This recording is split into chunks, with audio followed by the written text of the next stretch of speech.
প্রিয় দর্শক, আসসালামু আলাইকুম। আমি আছি প্রাচীন বাংলার রাজধানী খ্যাত পুণ্ডনগরে। এটা হচ্ছে বগুড়া জেলার মহাস্থানগড়ে অবস্থিত। আজকে হচ্ছে বৃহস্পতিবার, শেষ বৈশাখ। বৃহস্পতিবার শেষ বৈশাখে এখানে হচ্ছে বৈশাখী মেলা হয়। মূলত এটা বৈশাখী মেলা বললেও এটা আসলে বৈশাখী মেলা যতটুকু তার থেকে বেশি এটা হচ্ছে শাকসবজির মেলা। এখানে নেগেটিভ সাইডও কিছু আছে, এখানে পজিটিভ সাইডও আছে। এখানে দুই বিষয় আছে, তবে নেগেটিভ সাইডটা এখানে বেশি। নেগেটিভ বলতে আমি বুঝাচ্ছি শাকসবজি কি, এটা আপনারা খুব ভালোই বুঝতে পারছেন। আমার হাতের যে ডানে এই সাইডে যে পুরো এরিয়া দেখতেছেন, এটা হচ্ছে সবজির বাগান। এই সবজির বাগানে অসংখ্য সবজি প্রেমীরা আসে, এখানে সবজি খাচ্ছে।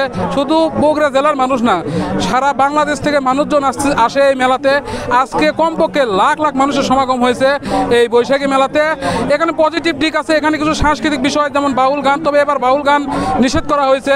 তারপরে এখানে এটা হচ্ছে আমাদের শাহ সুলতান যেটা রহমাতুল্লাহর এটা মাজার, যিনি পরশুরামের সাথে যুদ্ধ করে এই অঞ্চলে ইসলামের বিস্তার ঘটাইছেন।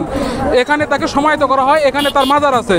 তার মাজারকে কেন্দ্র করে এখানে যে আয়োজন, তবে তার মাজারকে কেন্দ্র করে যেসব শিরক বেদাতগুলো হচ্ছে, এগুলো মোটেই কাম্য নয়।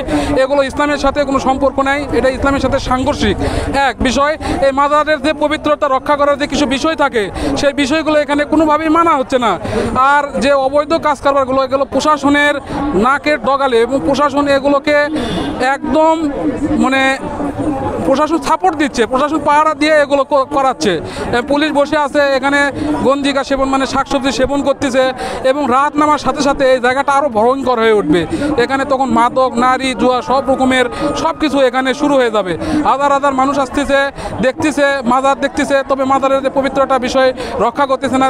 বিভিন্ন দেশের বিভিন্ন জায়গাতে মানুষজন আসতেছে, এটা বগুড়া সম্পর্কে একটা নেগেটিভ ধারণা নিয়ে যাচ্ছে। আমার মনে হয় বগুড়া যারা ঊর্ধ্বতন কর্মকর্তা, প্রশাসনের লোকজন, তাদের বগুড়ার মানকে রক্ষা করার জন্য হলেও এই যে আমাদের অপসংস্কৃতি বা কিছু মানে যে বিভিন্ন নেগেটিভ জিনিসগুলো, এগুলোকে দূর করে যদি এটা পজিটিভ একটা সংস্কৃতির অংশ হিসেবে এটা বৈশাখী মেলা কেমন হয় সেরকম যেটা আয়োজন যদি করা যায়, তাহলে এটা বগুড়া এটা ভালো একটা মেসেজ দিতে পারবে।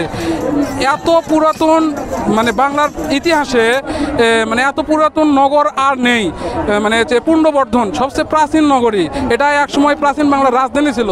সেই রাজধানী আমার মনে হচ্ছে এইসব মেলাতে এটার যে সুনাম, এটা যে আমাদের বই পুস্তকে আমরা এটার সম্পর্কে যে ইতিহাস ঐতিহ্য পড়ি, এই মেলা দ্বারা আসলে এটার যে মাহাত্ম্য সেটা বহন করতেছে না, বরঞ্চ আমাদের যে এই বগুড়ার মহাস্থানের যে ঐতিহ্য, এই মেলার মাধ্যমে সেটা এই মেলার কিছু নেগেটিভ বিষয় আছে, এগুলো দিয়ে এই মাহাত্ম্যকে আমরা নষ্ট করে ফেলে দিচ্ছি, যেটা মোটেই কাম্য নয়। আমি প্রশাসনের প্রতি দৃষ্টি আকর্ষণ করব, আপনারা আরও বেশি তদারকি করুন, যাতে করে আমরা এই বগুড়ার যে পুণ্ডনগর, এটার যাতে মাহাত্ম্য আমরা ধরে রাখতে পারি। আপনাদের সবাইকে ধন্যবাদ। আসসালামু আলাইকুম।